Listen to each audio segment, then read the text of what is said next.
मेडिस्टैंड अपनी बीमारी को समझिए। अस्सलाम वालेकुम ख़वातीन हज़रात, प्रोफेसर अज़ीज़ुर्रहमान मेडिस्टैंड अपनी बीमारी को समझिए की जानब से आज की वीडियो है। चूँकि आजकल बहुत सारे लोग वज़न कम करने के लिए जो अद्वियात हैं, ओज़ेम्पिक है या मोंजोरो है या उनके जो जेनेरिक वर्जन्स हैं वो इस्तेमाल कर रहे हैं, तो एक बहुत ही रेलेवेंट उसके साथ ये डिस्कशन है कि क्या उनको कहीं वाइटमिन्स की, मिनरल्स की, कुछ और एसेंशियल न्यूट्रिएंट्स की कमी तो नहीं हो जाती। अगर हो जाती है तो उसका क्या हल है।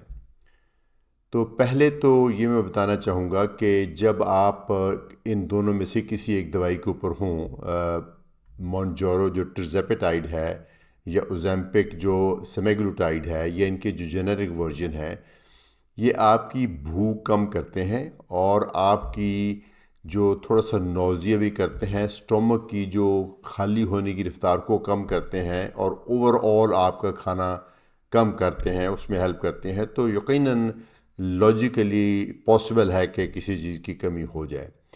पहले तो इसमें मैक्रो न्यूट्रिएंट्स की बात करते हैं, जो बड़े मैक्रो न्यूट्रिएंट्स होते हैं, जैसे प्रोटीन। प्रोटीन की कमी होना तो बहुत ज़्यादती है, चूँकि प्रोटीन हमारा बहुत ही एक एसेंशियल न्यूट्रिएंट है और ख़ास तौर पे जब आप इन अद्वियात की वजह से वज़न कम करते हैं तो एक उसमें ख़तरा ये होता है कि मसल ना कम हो जाए। तो मसल को कम ना होने के लिए, रखने के लिए कि मसल कम ना हो, उसको रोकने के लिए ये ज़रूरी है कि आप अच्छी मकदार प्रोटीन की लें। प्रोटीन क्या होती हैं? जो मीट है, छोटा गोश्त है, बड़ा गोश्त है, मुर्गी है, मछली है, अंडे हैं, दालें हैं, बीन्स हैं, ये सारी चीज़ें प्रोटीन्स हैं। तो ये आपको मुनासिब मकदार में लेनी चाहिए। टेक्निकली स्पीकिंग, अगर आप इस दवाई के ऊपर हैं तो जो आपकी नॉर्मल रिक्वायरमेंट है उससे ज़रा ज़्यादा लेने चाहिए, क्योंकि आपने कार्बोहाइड्रेट्स कम किए हैं, फैट्स कम किए हैं, तो इसलिए प्रोटीन की मकदार थोड़ी सी बढ़ा लें। तो प्रोटीन बढ़ाने के साथ साथ आप रेगुलर रेजिस्टेंट एक्सरसाइजेज करेंगे तो आपका मसल मेंटेन रहेगा। उसके अलावा जब आप टोटल खाना कम खाते हैं तो आपका यानी भूख कम हो जाती, खाना कम खाते हैं तो फ्रूट्स और जो वेजिटेबल्स और सैलड्स भी कम हो जाते हैं, तो ख़तरा होता है कि कहीं आपके बॉडी में फ़ाइबर की और पानी की कमी ना हो जाए। तो फ़ाइबर और पानी जो है ये भी मुनासिब मकदार में लें। फ़ाइबर आप ले सकते हैं इसबगोल के छिलके की सूरत में, या आप जो होल फ्रूट है, ये होल फ्रूट जो है ये बेहतरीन फॉर्म है फ़ाइबर की। अमरूद ले लें, सेब ले लें, आलू बुखारा ले लें, और उसके अलावा जितने भी हैं, इवन खरबूजा, तरबूज, पपाया, ये सब चीज़ें जो है इनके अंदर, लीची और खुबानी, हर चीज़ के अंदर जो है ना वो फ़ाइबर होता है। इसको होल फ्रूट के तौर पे लें, उसका जूस निकाल के ना पिए, होल फ्रूट लें। उसके अलावा जो घर में होते हैं सब्ज़ियाँ होती हैं, जैसे खीरा है, गाजर है, मूली है, टमाटर है, वो फ़ाइबर की बहुत अच्छी किस्में हैं, वो ले सकते हैं, ताकि आपका पेट भी भरे, आपको एक स्टाइटी भी आए, एक इत्मीनान भी हो और आपका बॉडी में फ़ाइबर की कमी ना हो। चूँकि फ़ाइबर आपकी बॉडी के लिए, डाइजेशन के लिए ज़रूरी है, आपके इंटेस्टाइन में जो माइक्रोबायोटा है उसके लिए ज़रूरी है और बाउल मूवमेंट के लिए ज़रूरी है। इसलिए प्रोटीन की और पानी की और फाइबर की कमी को रोकने के लिए ये चीज़ें करें। उसके बाद आ जाते हैं माइक्रो न्यूट्रिएंट्स। माइक्रो न्यूट्रिएंट्स कहते हैं हम जो वाइटामिन्स को या मिनरल्स को या कुछ और चीज़ें जिसको ट्रेस एलिमेंट्स कहते हैं। विटामिन में यकीनन जब आप खाना कम खाएंगे, ख़ास तौर पे जब आपका खाना मैदे में ज़्यादा देर तक रहेगा और स्लोली आगे जाएगा, तो ख़तरा है कि कुछ विटामिन की कमी हो जाए। इसमें सबसे इम्पॉर्टेंट तो विटामिन डी है। विटामिन डी वैसे भी बहुत लोगों में कम है, तो हो सकता है कि आपको पहले से ही कमी हो।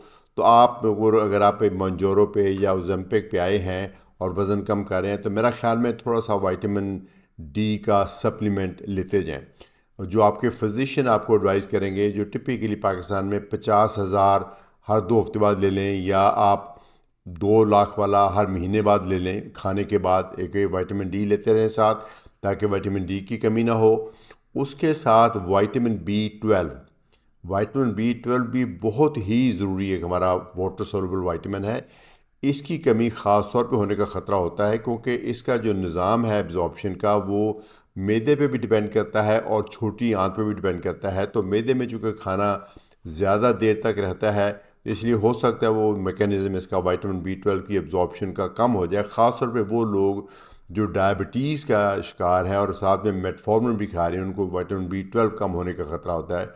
तो विटामिन B12 बड़ी फॉर्म में मिलता है, टैबलेट्स की फॉर्म में मिलता है, तो उसमें विटामिन B12 अकेला भी मिल जाता है और विटामिन B12 विटामिन B1 और B6 के साथ कम्बिनेशन में भी तीन तरह के विटामिन, चूँकि तीनों नर्व से रिलेटेड विटामिन मिल जाते हैं, तो ये भी आप रोज़ाना एक ले सकते हैं या एक दिन छोड़ के ले सकते हैं। उसके अलावा जो विटामिन C है उसकी कमी हो सकती है, आयरन की कमी हो सकती है। आयरन जो होता है वो हमारा मीट में होता है ज़्यादातर। जो आयरन है हमारा सब्जियों में और फलों में भी है, लेकिन वो आमतौर पे एब्जॉर्ब नहीं होता। जो मेन सोर्स है हमारी बॉडी में आयरन का वो हीम है, जो कि गोश्त की प्रोटीन को बोलते हैं। तो वो चूँकि इस्तेमाल कम हो जाता है, इसलिए आयरन का सप्लीमेंट भी आप कुछ लें। कुछ ट्रेस एलिमेंट्स होते हैं जैसे सेलेनियम है और इस तरह की चीज़ें हैं, वो मेरा ख्याल जिंक है, आयरन है, ये सब चीज़ें आप साथ लें। ये आम तौर पे मल्टी विटामिन फार्मूला में मिल जाते होते हैं, तो इसलिए वो साथ लेते जाएं। मेरे ख्याल में इन चीज़ों की आम तौर पे बॉडी में ज़्यादती नहीं होती। जो फैट सॉल्युबल विटामिन है, जैसे विटामिन D है, विटामिन E है और विटामिन K है, ये अगर आप बहुत ही ज़्यादा मकदार में लें तो आपकी बॉडी में इनकी ज़्यादती हो सकती है और उसकी वजह से बीमारी पैदा हो सकती है। लेकिन जो वाटर सॉल्युबल विटामिन है वो अगर ज़्यादा ले भी लें, B कॉम्प्लेक्स है, विटामिन C है, ये अगर आप ज़्यादा ले भी लें, फॉलिक एसिड है, तो बॉडी में से वो एक्स्ट्रा निकल जाते हैं, तो कोई नुकसान नहीं होता। तो इसलिए मेरे ख्याल में एहतियातन एक सफिशेंट क्वांटिटी आप एक मल्टी विटामिन जिसमें B कॉम्प्लेक्स भी हो और विटामिन D मुझे लगता है सेपरेट लेनी पड़ेगी, और बाकी छोटे छोटे विटामिन सारे वो जिंक वगैरह उसमें होते हैं, जो B कॉम्प्लेक्स है और मल्टी विटामिन का फॉर्मूला होता है, वो ले सकते हैं। अपने डॉक्टर की एडवाइस के मुताबिक लें तो ज़्यादा अच्छा है। अच्छा, ये याद रहे जो मैंने कहा है कि ये न्यूट्रिशनल डेफिशिएंसी हो सकती है, इसकी सिर्फ वजह ये है कि चूँकि आप मकसद ही इस ट्रीटमेंट का ये है कि आप अपना खाना कम कर रहे हैं। ये चीज़ें तो एक एड है खाना कम करने के लिए। तो जब खाना कम होगा तो खाने के अंदर जितने भी कॉन्स्टिट्यूएंट्स हैं वो सारे कम हो गए, तो इसलिए कमी होती है। एज सच जो ओज़ेम्पिक है और या मोंजारो है, वो एज सच इन वाइटामिन को साथ कोई इंटरफेयर नहीं करती, उनको डिस्ट्रॉय नहीं करती, उनकी एब्जॉर्प्शन के मैकेनिज़्म को अफेक्ट नहीं करती, और इसलिए वो उनका साइड इफ़ेक्ट ये नहीं है। लेकिन चूँकि आप वेट कम कर रहे हैं, आप खाना कम कर रहे हैं, मुमकिन आपको नौज़िया भी हो, उल्टी भी हो रही हो, तो खाना ख़ास तौर पे कम हो जाए। इसलिए मैं समझता हूँ कि ये सप्लीमेंट साथ साथ लेते जाएं, ताकि आपका वज़न कम ज़रूर हो लेकिन आपकी बॉडी में किसी तरह की न्यूट्रिशनल डेफिशिएंसी ना हो, आपको खून की कमी ना हो, आपकी हड्डियाँ कमज़ोर ना हो, आपके मसल कमज़ोर ना हो, और आपकी जो ओवरऑल हेल्थ है वो मेंटेन रहे। तो बहुत शुक्रिया के साथ इजाज़त चाहूँगा। मुझे उम्मीद है कि ये वीडियो आपको यूज़फुल लगेगी। प्रोफेसर अजीज़ुर रहमान, मेडिस्टैंड, अपनी बीमारी को समझी की जानिब से।